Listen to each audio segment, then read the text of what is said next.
স্বাগত জানাচ্ছি আন্তর্জাতিক সংবাদে। শুরুতেই থাকবে সংবাদ শিরোনাম। জার্মানিতে ২৬ সালের মধ্যে মার্কিন দূরপাল্লার ক্ষেপণাস্ত্র মোতায়েন। এরপরই জানিয়ে দেব পশ্চিম তীর থেকে ৯,৬০০ ফিলিস্তিনিকে অপহরণ করেছে ইসরায়েল। আরও জানিয়ে দিব আরব আমিরাতে ৫৩ জনকে যাবজ্জীবন কারাদণ্ড।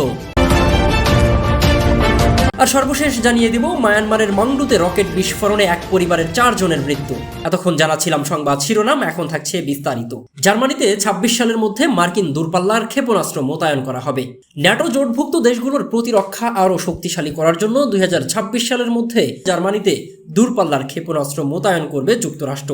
বুধবার যুক্তরাষ্ট্র জার্মানির এক যৌথ বিবৃতিতে এই বিষয়ে জানানো হয়েছে।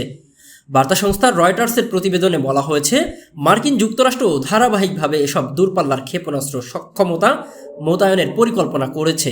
এসব ক্ষেপণাস্ত্রের মধ্যে SM স্ট্যান্ডার্ড মিসাইল ৬, টোমাহ্যাক ক্রুজ ক্ষেপণাস্ত্র অন্যতম। এছাড়া যুক্তরাষ্ট্রের বিভিন্ন হাইপারসনিক ক্ষেপণাস্ত্র মোতায়েন করা হবে। এই হাইপারসনিক ক্ষেপণাস্ত্রগুলো বর্তমানে ইউরোপের মজুদ যে কোনো ক্ষেপণাস্ত্রের চেয়ে বেশি পাল্লা সম্পন্ন।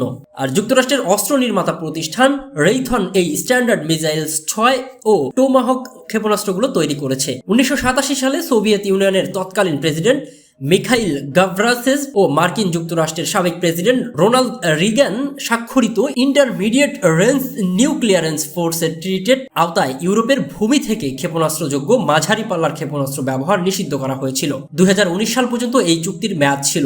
এই চুক্তির মাধ্যমে প্রথমবারের মতো তৎকালীন দুই পরাশক্তি তাদের পারমাণবিক অস্ত্রাগার কমাতে সম্মত হয় এবং অস্ত্রের মজুদ ধ্বংস করে। যুক্তরাষ্ট্র ও সোভিয়েত ইউনিয়নের সঙ্গে সঙ্গতি রেখে জার্মানি, হাঙ্গেরি, পোল্যান্ড ও চেক প্রজাতন্ত্র ১৯৯০-এর দশকে তাদের নিজ নিজ ক্ষেপণাস্ত্র ধ্বংস করে। পরে স্লোভাকিয়া ও বুলগেরিয়াও একই পথ অনুসরণ করে। ডোনাল্ড ট্রাম্পের আমলে যুক্তরাষ্ট্র ২০১৯ সালে নিজেদের INF থেকে চুক্তির প্রত্যাহার করে নেয়। সেই সময় যুক্তরাষ্ট্র অভিযোগ করে মস্কো চুক্তি লঙ্ঘন করে ভূমি থেকে নিক্ষেপযোগ্য ক্রুজ ক্ষেপণাস্ত্র তৈরি করেছে। এই ক্ষেপণাস্ত্র ন্যাটোতে SSC-8 নামে পরিচিত। তবে মস্কো বারবার অস্বীকার করেছে। তারা ৫০০ থেকে ৫,০০০ কিলোমিটার পাল্লার ভূমি থেকে নিক্ষেপণযোগ্য ব্যালিস্টিক ক্রুজ ক্ষেপণাস্ত্র উৎপাদন নিষিদ্ধ করেছে। তবে যুক্তরাষ্ট্রের সাম্প্রতিক কর্মকাণ্ডের পরিপ্রেক্ষিতে গত জুন মাসে শেষ দিকে রাশিয়ার প্রেসিডেন্ট ভ্লাদিমির পুতিন বলেছেন, রাশিয়া অবশ্যই মাঝারি ও স্বল্প পাল্লার পারমাণবিক অস্ত্র বহনকারী ক্ষেপণাস্ত্রের উৎপাদন শুরুর বিষয়ে নতুন করে ভাবা উচিত। পুতিন বলেন, রাশিয়া এই জাতীয় ক্ষেপণাস্ত্র মোতায়েন না করার প্রতিশ্রুতিও দিয়েছিল। তবে যুক্তরাষ্ট্র আবারও উৎপাদন শুরু করেছে এবং সেগুলো দিয়ে মহড়া চালানোর জন্য ডেনমার্ক ও ফিলিপাইনেও নিয়ে গেছে। এদিকে পশ্চিম তীর থেকে ৯,৬০০ ফিলিস্তিনিকে অপহরণ করেছে ইসরায়েল। ফিলিস্তিনের অধিকৃত পশ্চিম তীর এবং পূর্ব জেরুজালেম বা আল কুদুস শহর থেকে গত ৯ মাসে ৯,৬০০ ফিলিস্তিনিকে অপহরণ করেছে ইসরায়েল। ফিলিস্তিনের বন্দী বিষয়ক কমিশন, ফিলিস্তিনি প্রিজনার্স ক্লাব, আদামি প্রিজনার্স সাপোর্ট এবং হিউম্যান রাইটস অ্যাসোসিয়েশন বুধবার এই তথ্য জানিয়েছে। সংগঠনগুলোর বিবৃতিতে বলা হয়েছে, অপহরণরত ফিলিস্তিনি নাগরিকদের মধ্যে ৩২৫ জন নারী, ৬৭০টি শিশু এবং ৮৮ জন সাংবাদিক রয়েছে। পাশাপাশি অক্টোবর মাসের প্রথম দিক থেকে ফিলিস্তিনিদের বিরুদ্ধে ৭,৫০০ কথিত প্রশাসনিক আটকাদেশ জারি করেছে ইসরায়েল। বহু সংখ্যক নারী ও শিশুর বিরুদ্ধেও এই আটকাদেশ জারি করা হয়। ফিলিস্তিনিদের বিরুদ্ধে ইসরায়েল যেসব অমানবিক নীতি চর্চা করে আসছে তার মধ্যে এই প্রশাসনিক আটকাদেশ অন্যতম। এই আটকাদেশের মাধ্যমে ইসরায়েল ফিলিস্তিনিদের অনির্দিষ্টকালের জন্য সুনির্দিষ্ট কোনো অভিযোগ ছাড়াই কারাগারে আটক রাখতে পারে। এ সময় ফিলিস্তিনিরা কোনো আইনজীবীও নিয়োগ দিতে পারবেন না। গাজায় গত অক্টোবর থেকে ইসরায়েল যে অপহরণ ও ধরপাকড় অভিযান চালাচ্ছে তার পাশাপাশি সমানতালে চলছে কঠোর নির্যাতন ও হত্যার হুমকি। ইসরায়েলি বাহিনীর হাতে অপহরণরত বেশ কিছু ফিলিস্তিনি প্রাণও হারিয়েছে। অন্যদিকে অবরুদ্ধ গাজায় গত ৭ অক্টোবর থেকে ইসরায়েলি সামরিক অভিযানে এ পর্যন্ত ৩৮,৩৪৫ জন নিহত এবং ৮৮,২৯৫ জন আহত হয়েছেন।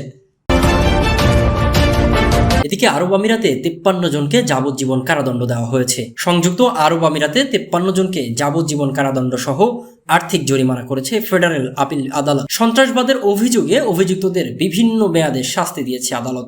এমিরেটস নিউজ এজেন্সির বরাতে এই খবর দিয়েছে আরব নিউজ। এতে বলা হয়, দোষী সাব্যস্ত ব্যক্তিদের বিরুদ্ধে অভিযোগ হচ্ছে তারা সবাই মিশরের ইসলামপন্থী রাজনৈতিক দল মুসলিম ব্রাদারহুডের সঙ্গে সংযুক্ত রয়েছে। আরব আমিরাতের সন্ত্রাসবাদে সংশ্লিষ্টতা ও অর্থায়নের দায়ে ৪৩ জনকে যাবজ্জীবন কারাদণ্ড দেওয়া হয়েছে। এছাড়া ৫ জনকে ১০ বছর ও অন্য 5 জনকে 15 বছরের কারাদণ্ড দেওয়া হয়েছে।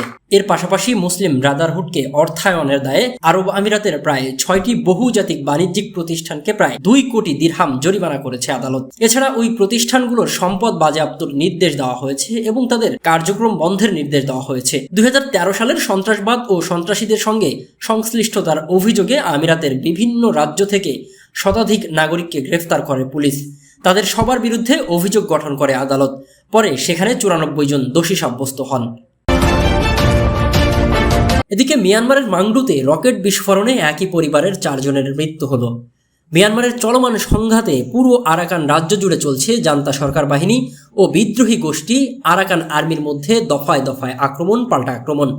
আর সেই আক্রমণের বলি হচ্ছেন মাংডু সহ রাখাইনের সাধারণ নিরস্ত্র মানুষ। বুধবার রাতে মাংডু শহরের ফজিপাড়া, সুধাপাড়ার ঘোড়াপাড়া, নলবন্যা, হারিপাড়াতে ব্যাপক বিমান হামলা ও মর্টার বিস্ফোরণ হয়েছে।